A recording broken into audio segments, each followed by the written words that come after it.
పూరా లోకల్. నమస్తే, welcome to పూరా లోకల్.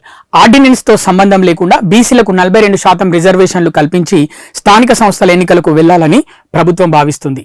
అందులో భాగంగా రిజర్వేషన్లు పెంచుతూ జీవో జారీ చేసి వెంటనే ఎన్నికల ప్రక్రియను ప్రారంభించాలని ప్లాన్ చేస్తుంది. బీసీలకు 42% రిజర్వేషన్లు కల్పించేందుకు ప్రభుత్వం ఢిల్లీ వేదికగా కేంద్రంపై ఒత్తిడి చేస్తుంది.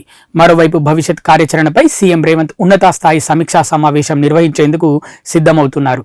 2-3 రోజుల్లో మంత్రులు, సీనియర్ అధికారులతో ప్రత్యేకంగా సమావేశమై 42% రిజర్వేషన్లు కల్పించేందుకు ఉన్న చివరి అవకాశాలపై ఆరా తీయనున్నారు. లోకల్ బాడీ ఎన్నికల్లో రిజర్వేషన్లు కల్పించే అధికారం రాష్ట్ర ప్రభుత్వానికి ఉంటుంది. ఆ అధికారంతో రిజర్వేషన్లపై జీవో జారీ చేయాలని ప్రభుత్వం భావిస్తున్నట్టు ఐఏఎస్ వర్గాల్లో చర్చ జరుగుతుంది. రిజర్వేషన్ల ఉత్తర్వులు విడుదల చేసిన వెంటనే ఎన్నికల షెడ్యూల్ ప్రారంభమయ్యేలా ప్లాన్ చేస్తున్నట్టు సమాచారం. కోర్టులో ఛాలెంజ్ చేస్తే బీసీలకు 42% రిజర్వేషన్ల కోసం అన్ని రాజకీయ పార్టీలు మద్దతిస్తున్నాయి. దీంతో సర్కారు రిజర్వేషన్ల పెంపుపై విడుదల చేసే జీవోను కోర్టుల్లో ఎవరు సవాలు చేయొద్దని అన్ని రాజకీయ పార్టీలకు, కుల సంఘాలకు ప్రభుత్వం అప్పీలు చేయనున్నది. కోర్టులో కేసు వేయకుంటే ఇబ్బంది ఉండదని ప్రభుత్వం భావిస్తుంది. ఒకవేళ ఎవరైనా ఛాలెంజ్ చేస్తూ న్యాయస్థానాన్ని ఆశ్రయిస్తే, లేదంటే కోర్టులు స్వయంగా జోక్యం చేసుకుని 50% కన్నా ఎక్కువగా రిజర్వేషన్లు ఇవ్వడం రాజ్యాంగ విరుద్ధమని అభ్యంతరం వ్యక్తం చేస్తే ఏంటని సర్కార్ ఆలోచిస్తుంది.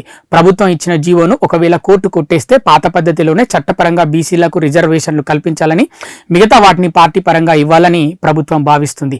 బీసీలకు 42% రిజర్వేషన్లు కల్పించేందుకు ప్రభుత్వం అటు చట్టపరంగా, ఇటు రాజకీయ పరంగా అన్ని ప్రయత్నాలు చేస్తుంది. కులగణన ప్రకారం బీసీలకు విద్య, ఉద్యోగ రంగాలతో పాటు రాజకీయాల్లోనూ 42% రిజర్వేషన్లు కల్పించాలని చేసిన బిల్లులను ప్రభుత్వం గవర్నర్కు పంపింది. వాటిని పరిశీలించిన గవర్నర్ రాష్ట్రపతి ఆమోదం కోసం పంపారు. కానీ వాటికి రాష్ట్రపతి ఆమోదం తెలపకుండా పెండింగ్ లో పెట్టారు. దీంతో లోకల్ బాడీ ఎన్నికల్లో 42% బీసీలకు రిజర్వేషన్లు ఇచ్చేందుకు పంచాయతీరాజ్ చట్టం 2018లో 285A సవరించి ఆర్డినెన్స్ ను గవర్నర్ ఆమోదం కోసం పంపారు. ఆ ఆర్డినెన్స్ నైనా గవర్నర్ సంతకం చేయకుండా రాష్ట్రపతి ఆమోదం కోసం పంపించారు. దీంతో అవి పెండింగ్ లో ఉండిపోయాయి. వాటికి గ్రీన్ సిగ్నల్ ఇవ్వాలంటూ సీఎం, మంత్రులు, ఎమ్మెల్యేలు, ఇండియా కూటమిలోని ఎంపీలు ఢిల్లీలో ఆందోళన చేసినా కేంద్రం స్పందించలేదు. ఇవి ఇప్పటివరకు ఉన్న అప్డేట్స్. మరిన్ని అప్డేట్స్ కోసం చూస్తూనే ఉండండి పూరా local, your choice for local voice.